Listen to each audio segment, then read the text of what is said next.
welcome. Today we're dissecting a story tangled in, well, public fascination and, frankly, deep distrust. Jeffrey Epstein files. We've gone through a mountain of sources. Official government reports, news articles, social media discussions, and our mission for you is clear. Cut through the noise, understand the different narratives, and get to the core of what the official investigations actually found. It's a compelling and sometimes, frustrating deep dive into how information, public expectations, and official findings can collide, especially in these really high-profile cases. Right. We'll explore not just what the findings were, but also those powerful dynamics that shaped public perception and ultimately led to this widespread disillusionment. Okay, let's start at the beginning then. Before and after the Trump administration took office, we saw some significant figures, President Trump himself, VP J.D. Vance, Attorney General Pam Bondi, Right. FBI Director Kash Patel, really raising the stakes on these files. What were they leading people to believe would be uncovered? Exactly. According to the reports we reviewed, these figures fueled conspiracy theories and definitely raised expectations among their supporters about bombshell revelations. Bombshell revelation. Yeah. For instance, Attorney General Pam Bondi explicitly claimed back in February 2025 that an Epstein client list was, quote, sitting on my desk. On her desk. Wow. And later that a truckload of evidence arrived. Then you had FBI Director Kash Patel promising he would not withhold information from the American public ever, and that every single thing we have and can would be released. Every single thing. And Vice President J.D. Vance publicly stated, seriously, we need to release the Epstein list. These narratives, well, they spread like wildfire across platforms like X, Truth Social, popular podcasts, really drawing you in with this promise of uncovering hidden truths. Now that phrase our sources use, fueled conspiracy theories, that's pretty strong language. What was it about their specific approach that led to that characterization rather than just, say, raising public awareness? That's a really crucial distinction. The sources suggest it was the specificity of the claims like Bondi's client list and truckload of evidence, or Patel's every single thing we have and can. That, paired with the inherent mystery surrounding Epstein, created this expectation of something truly explosive. Something beyond what you might normally find. So not just transparency, but a specific kind of revelation. Exactly. A kind of revelation that tapped into this pre-existing skepticism people had about powerful figures. And then the reality hit. July 2025, the memo from the Department of Justice and the FBI lands. And what it revealed was, well, a stark, almost unbelievable contradiction to everything promised. What did those official findings actually conclude? Well, the memo concluded, quite unequivocally, that there was no incriminating client list found and no credible evidence that Epstein blackmailed prominent individuals. No list. No blackmail evidence. None found. And it also reaffirmed the official finding that Epstein died by suicide in 2019. This just directly contradicted all its earlier public assurances. And the impact? Immediate.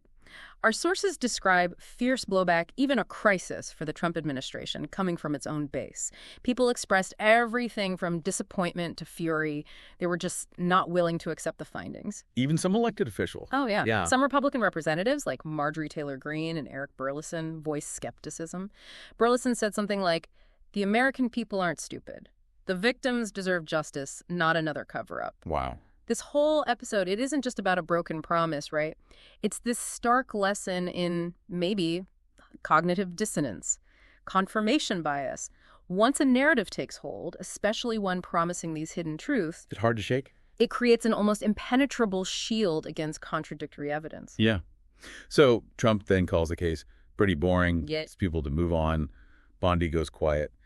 Is this purely political damage control, or do our sources shed any light on the, let's say, strategic logic behind such a stark public reversal, especially for an administration that had fueled so much expectation?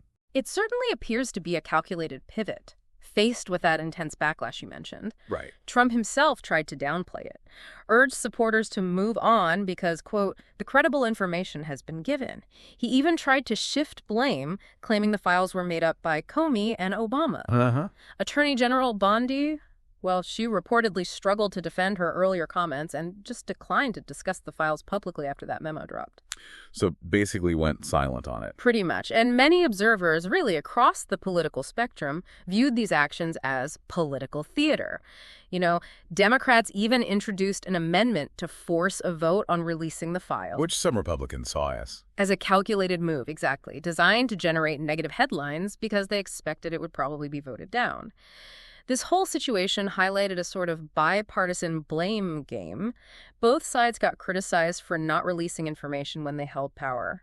It shows how transparency itself can become a political football. Okay, so as that political blame game unfolded, amidst all the noise and these conflicting narratives, it's easy to lose sight of the central, very unsettling question that still looms over this case.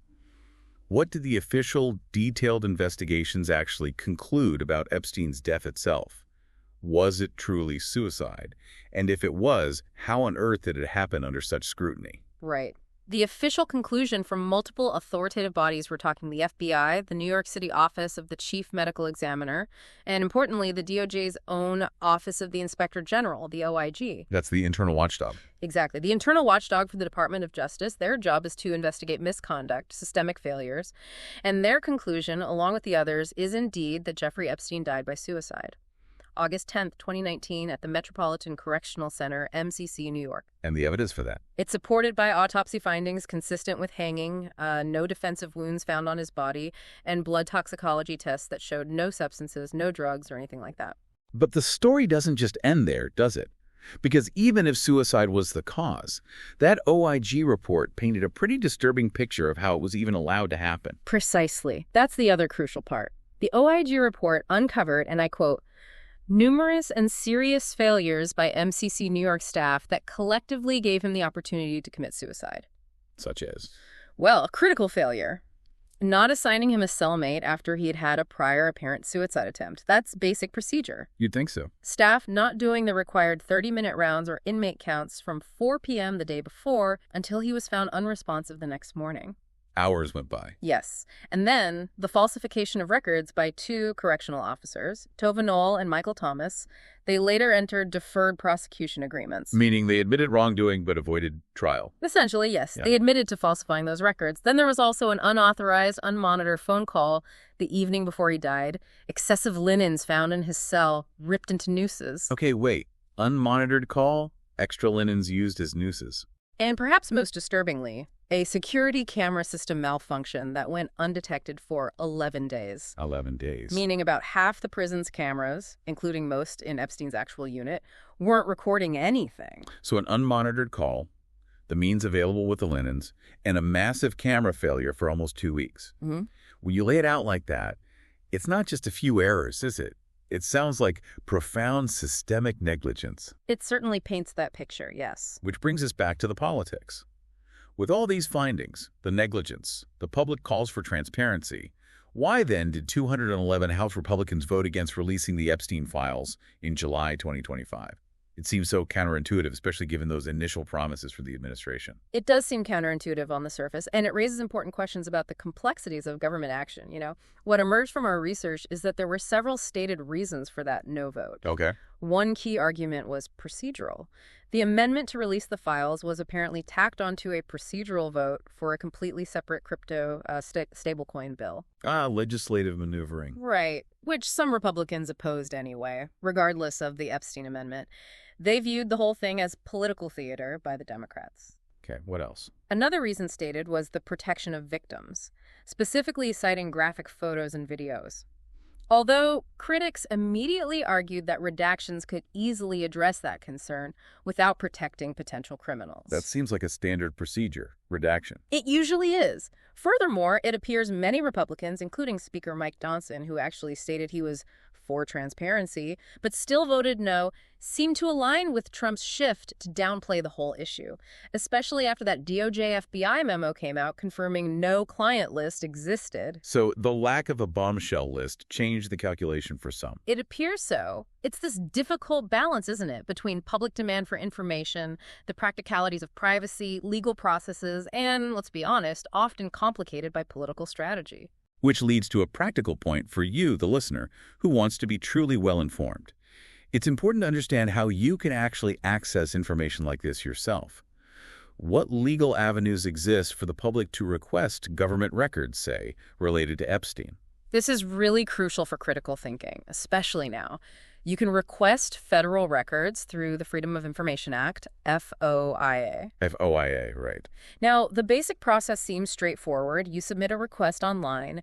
Agencies are supposed to respond within 20 business days, maybe a bit longer for complex cases. But it's not always that simple. Not always, especially for sensitive cases like Epstein's.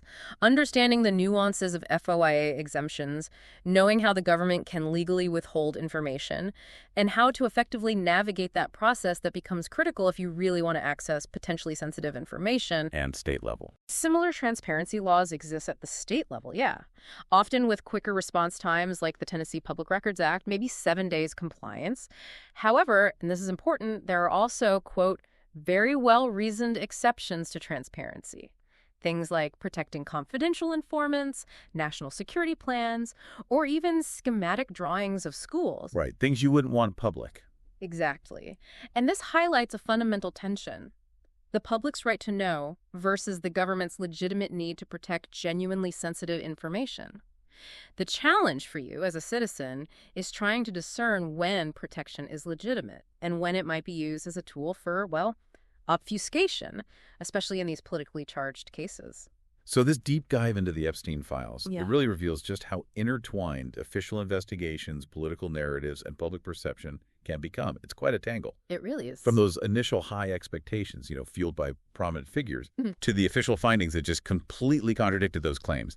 We've seen how quickly public sentiment can shift from anticipation to deep disillusionment, even fury. Indeed. And the failures within the prison system, they're stark. You can't ignore them. The political maneuvering around transparency is also undeniable. Yeah. Yet those consistent official findings regarding Epstein's suicide, despite all the surrounding chaos, they present a critical challenge to people who prefer alternative theories. This case serves as such a powerful reminder of how easily these conspiracy-oriented narratives can take hold. And once they take hold. As some experts note, sometimes no amount of contradictory evidence will ever be enough for some believers. Once that genie of such a theory is out of the bottle, it's incredibly hard to put back in. It really leaves you wondering, in this age of instant information, competing narratives flying everywhere, how do we, as individuals, navigate the difference between what's reported, what's promised by people in power, and what's actually proven through investigation? That's the key question. And maybe more profoundly, can trust, once it's eroded by these shifting narratives and unmet expectations, ever truly be rebuilt? Something to definitely chew on as you consume information in the world around you.